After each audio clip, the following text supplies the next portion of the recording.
All right. How are you, peeps? Hope you are well wherever you are on this beautiful planet. So, the internet, as far as, no, internet, YouTube, sometimes you come across some real gems. The algorithm just throws it out there depending on what you've searched previously.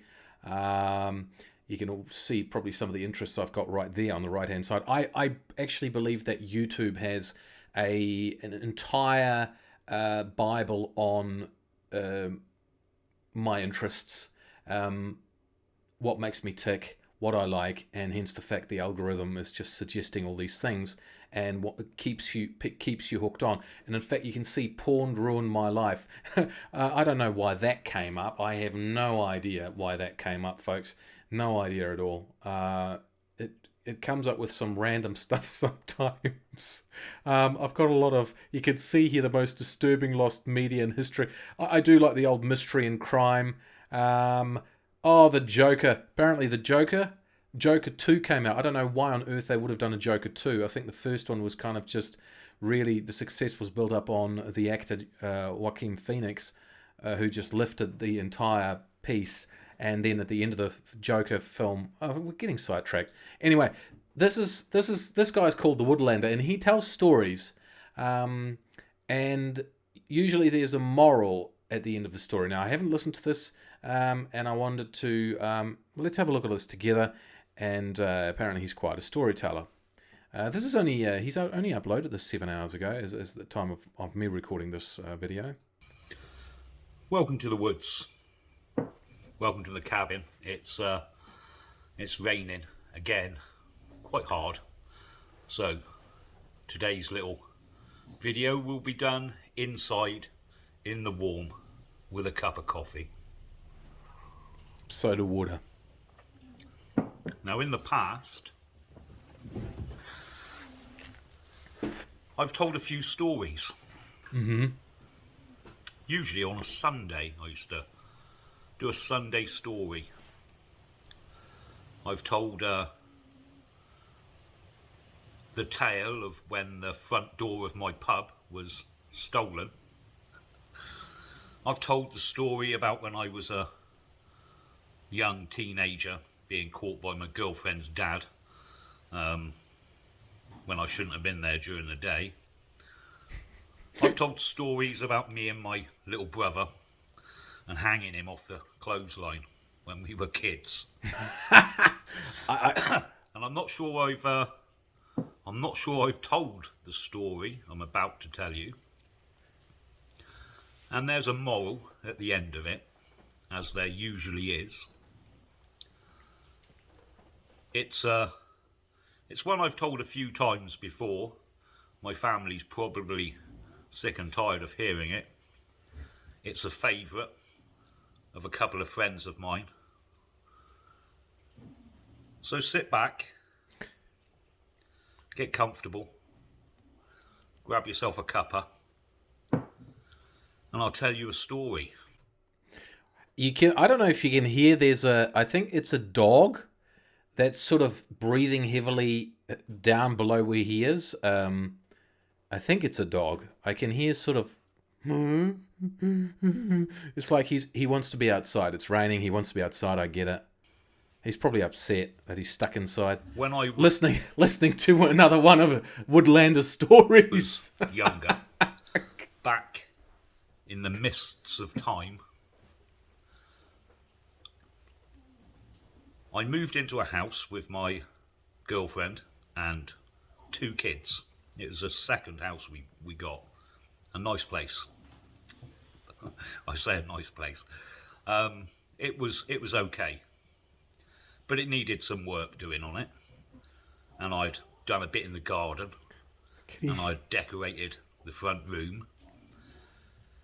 And in the kitchen there was it was tiled, but there was one wall, kind of where the bin went up against this wall, that I wanted to tile. And It's definitely I'd a never dog. done any tiling. I kind of thought I knew how it went. It didn't seem that difficult.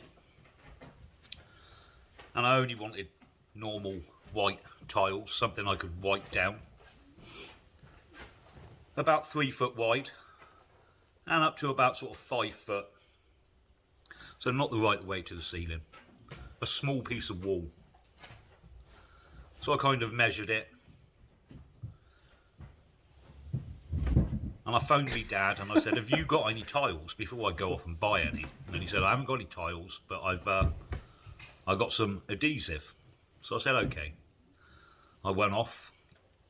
I bought a couple of boxes of white tiles. I went round to my father's house. And we had a cup of coffee and we had a chat. And I told him what I was going to do. And he said that, you know, if you need a hand, give us a shout and I'll come over. And I was kind of, no, this is something I want to do. I've never done it before, but I'm pretty sure I can handle a bit of tiling, which is odd because my DIY skills left a lot to be desired. Sounds like me. They've got better over the years. They kind of had to. But anyway. Especially after this story, probably. If you go in the shed, on the shelf is a brand new tub of tile adhesive. I said, great. So I finished my coffee, I went out to the shed, opened the door, walked in, and on the bench, right in front of me, was a tub of tile adhesive. So I grabbed it, walked back through the house, thanked him, and went on my merry way. Off I went back home with a couple of boxes of tiles and the tile adhesive. Now my missus had taken the kids out for the day. I think she was visiting her mother. So it gave me the whole day. And this was the morning. And I figured I'd have it done by lunchtime. So I prepped the wall. I'd give it a clean and made sure there wasn't any dirt on it. And I got the tiles out and I sort of looked at them and I had some of those little spacers, you know, little cross things that go between the tiles. Kind of got that sussed. And I opened the tile adhesive and it looked odd. It was, well, I'd never tiled before. I didn't know what it was meant to look like. I thought it was going to be like a thick white, like a polyfiller type stuff. But this was kind of translucent.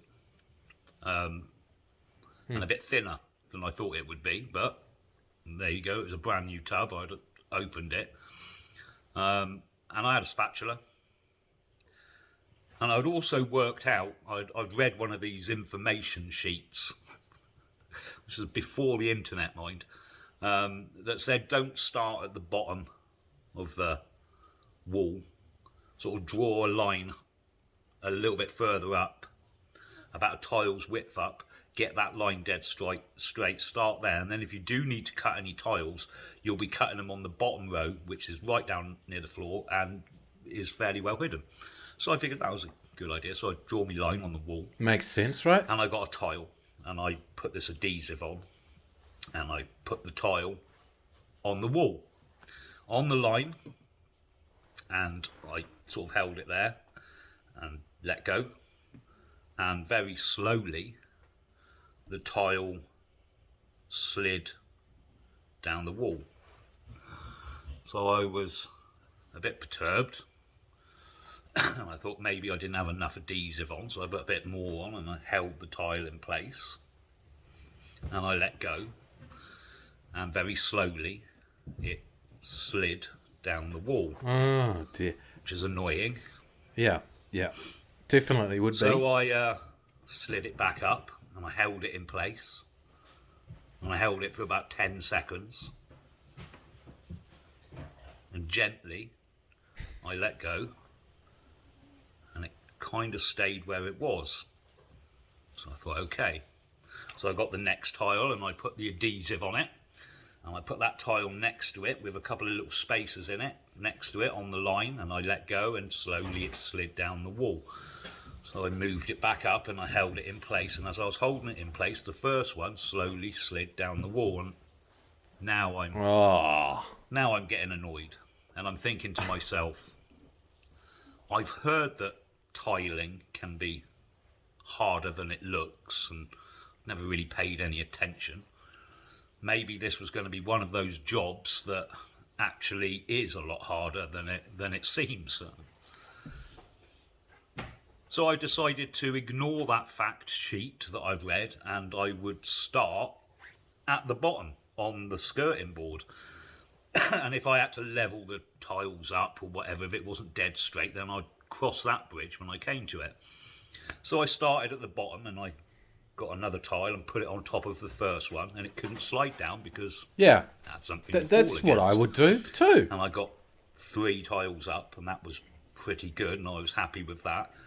And I thought I'd start the row next to it, and I did the first one and got the second one, and then I got the third one, and I turned around to get another tile, and then the top one of the first row fell off and broke on the floor. I can hear that dog probably licking its butthole. That's funny. Can you not hear? I don't know. You might not pick up on it because I'm wearing headphones, but I can hear that dog just like. And I'm okay, all right. So I replaced the tile, and I held it in place, and it seemed to be staying. I got another tile, and I started the third row, and I got 3 up.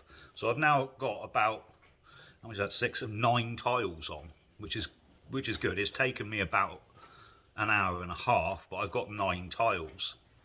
So I start the 4th row, and 2 tiles, the 2 top ones on the first 2 fall off and break on the floor. And I'm just doing my head in now. Something isn't working. No, something's not right with the adhesive. Maybe the wall's damp. I'm thinking it's an outside wall. Okay. Maybe that's affecting it. I can't figure out what's wrong. If I can just get the tiles on there to stay, then maybe they'll bond. So I open the cupboards and I get out tins of beans and spaghetti and all that other junk that's in there, and I put those in front of the tiles and push them up against the wall to hold the tiles against the wall. And I've got boxes of shredded wheat out and Tupperware boxes leaning against the wall to hold these tiles in place. And as I get further up the wall, I've gone outside and I've got pieces of wood to lean against the tiles to stop them falling off. And about 3 hours into this job, I've got an ironing board leaning against the wall, towers of tinned food. This is great. Boxes of kids' toys and lumps of wood holding these tiles against the wall. And I go back to that first row and I take away a piece of wood and 3 or 4 tins at the bottom, and it seems to be It seems to be stuck. I don't want to push my luck. I'm not going to try moving them, but I kind of tap them and they're on. They're stuck on the wall. And now I'm thinking, well, maybe if they stay on there for a 24-hour period and I can then grout, maybe the grout holds it in further. I don't know. I've never done this before. So I continue to tile, and I'm holding tiles on with one hand and a knee holding another one and an ironing board, and I'm kind of stretched out, weird, holding tiles on. I'm only one step away from holding them on with my head. Yes, I'm just desperately trying to complete a job because I wanted to get it done, and I wanted to achieve something I've not done before. I totally understand that. You wanna prove yourself that you can do it. I'm not a DIY champion. I'm useless with stuff like this. But I managed to put a little lock on the back here and the back entrance because it was not lining up, and so I made it work somehow. But this is and I was angry and I was frustrated and I was using everything I could to get these tiles to stay on the wall. And my missus had come home and listened outside the kitchen door to the cursing, shouting and swearing and screaming and mild sobbing, and had decided that maybe she wouldn't come in to lend a hand, that she would look after the kids, which was a good idea. Yeah. And eventually, it was tea time, and she'd come in to grab them something to eat, and seen the floor littered with broken tiles, and me sweating profusely, and ironing boards and lumps of wood from the shed, and tinned beams holding tiles in place. And she didn't say anything. She fed the children in the lounge. I'm sorry, that dog just keeps licking itself. Oh, it's irritating. That's a noisy dog you've got, Woodlander. And put them to bed. And I continued into the early evening, desperately trying to tile a 3 foot by 4 foot piece of wall. Which... And I managed it. Well done. By 9 o'clock at night, I'd got the whole wall tiled. And with the aid of nearly every piece of wood, tin of beans, box of shreddies, children's toys, ironing boards and any other implement I could find in order to press against those tiles, they were on the wall. And that to me was a success. So I had a cup of coffee. I tried to slow my heart rate, to calm down, hoping that they would stick. And after about half an hour, I removed the ironing board and the tins of beans and the planks of wood and the battens, in the hope that they would stay on the wall. And they did. So I tidied up a bit. And I had an early night. And I went to bed. And I got into bed. And as I lay there, I heard... Oh, no. as one of the tiles fell off the wall.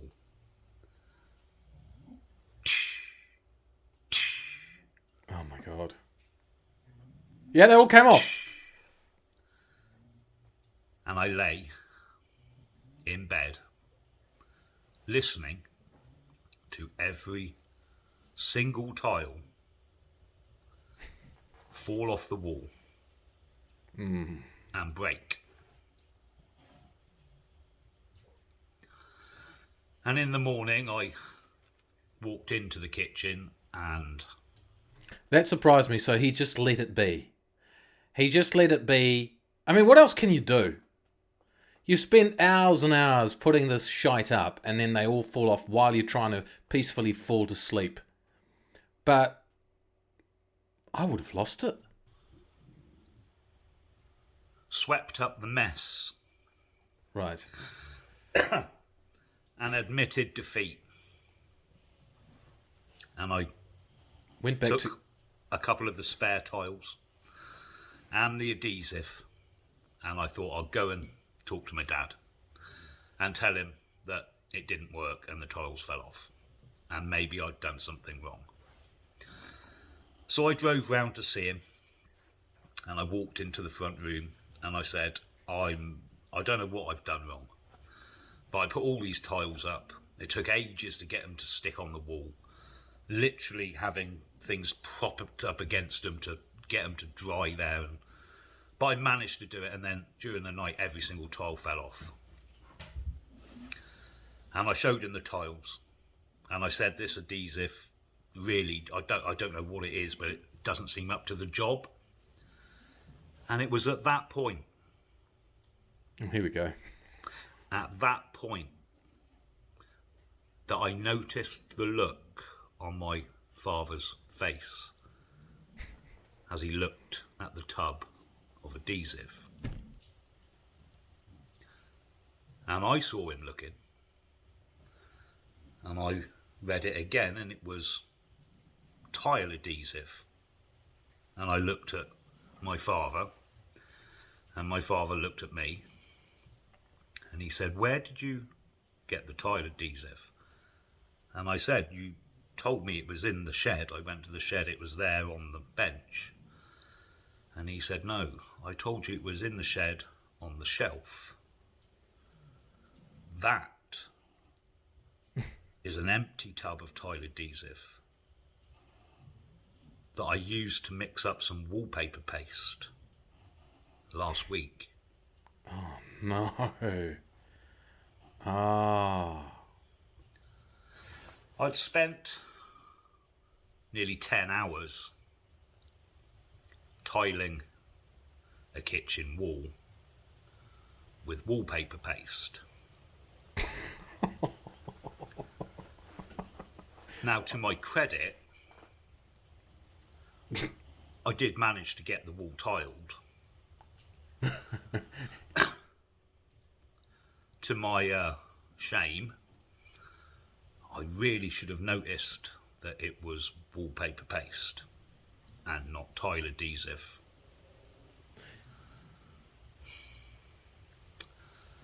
The laughter of my father often haunts me. Yeah. And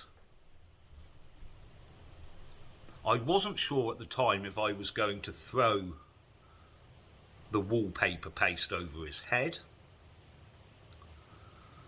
or laugh with him. It was one of those things. And I dare say, during your life, you've made mistakes. Maybe not as retarded as trying to tile a wall with wallpaper paste, but I was young, and it was something I'd never done, and there was no internet. So there's your story. And thank you for sharing it. And here's the thing. There's many morals that you could draw from that. One of them being, But listen to your dad. if we apply that to the situation we find ourselves in today in this country,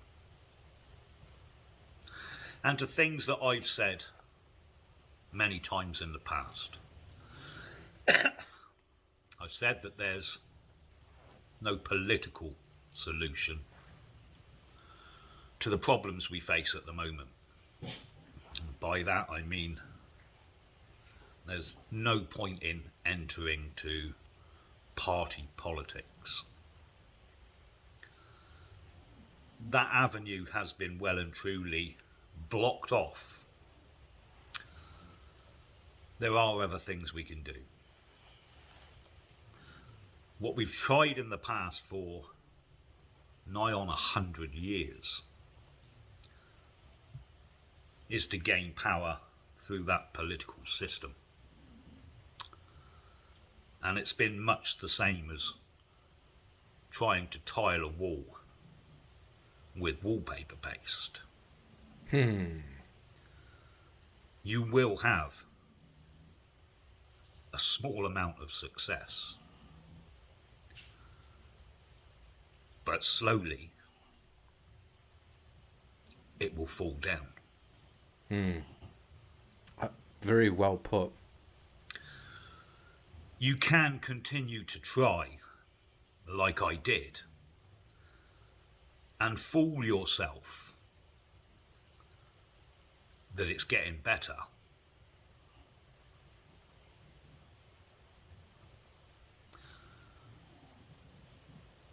But it will end up with you sweeping up the debris. The system has in place every tool at its disposal to ensure its own survival. It will use them to deny you access to power. We can't keep using wallpaper paste to try and tile a wall. And if we can't do that, maybe we just try a different approach. Maybe we wood panel it and use screws. Whatever. Maybe we get proper adhesive. We use something that works. But it would be pointless to continue in the same vein. I hope you enjoyed the story. It makes a change from simply moaning about the situation we're in. But if the truth be known, it looks like things are changing. People are recognising that if we can't win one way, we need to try something else. Cheers. There he is. If you want to have a look at his channel, it's called Woodlander. There you go, the Woodlander. And wow, it's quite a deep message in that one. Whatever morals you want to take from that story. I didn't realise he's going to twist it that way in the end, but he's done a fine job of explaining it. A really good metaphor for what is obviously happening over where he is, which I'm assuming is over in England by his accent. So, yeah. The moral of the story, whichever way you look at it, especially towards the end, if something ain't working, you can't keep hoping to do the same thing in order for it to change. That's called insanity. Right? But then I was talking to someone about that, and they were saying that perhaps... I can't remember what they were saying, actually. Brain fart. I can't remember, brain fog. But the person was telling me something entirely different, that he didn't agree with what I was saying regarding that with change, the form of insanity, or that people learn from history, right? But they use history in order to gain more power, or I'm talking in a war situation, or any kind of conflict situation. I think that's what we were talking about, yeah. People don't learn from history, but they do, perhaps, and then they repeat, or they get smarter about it, especially when it comes to conflicts and warfare. Anyway, the Woodlander, thank you for sharing your story. Have you got a story like that? A really stupid story when you were younger, maybe, and you did something dumb? I do have one I can think of on the top of my head, and it always gets laughs. But I'll share that with you at another time. Right, you look after yourselves, and I'll see you in the next one. You take care. Cheers, Woodlander.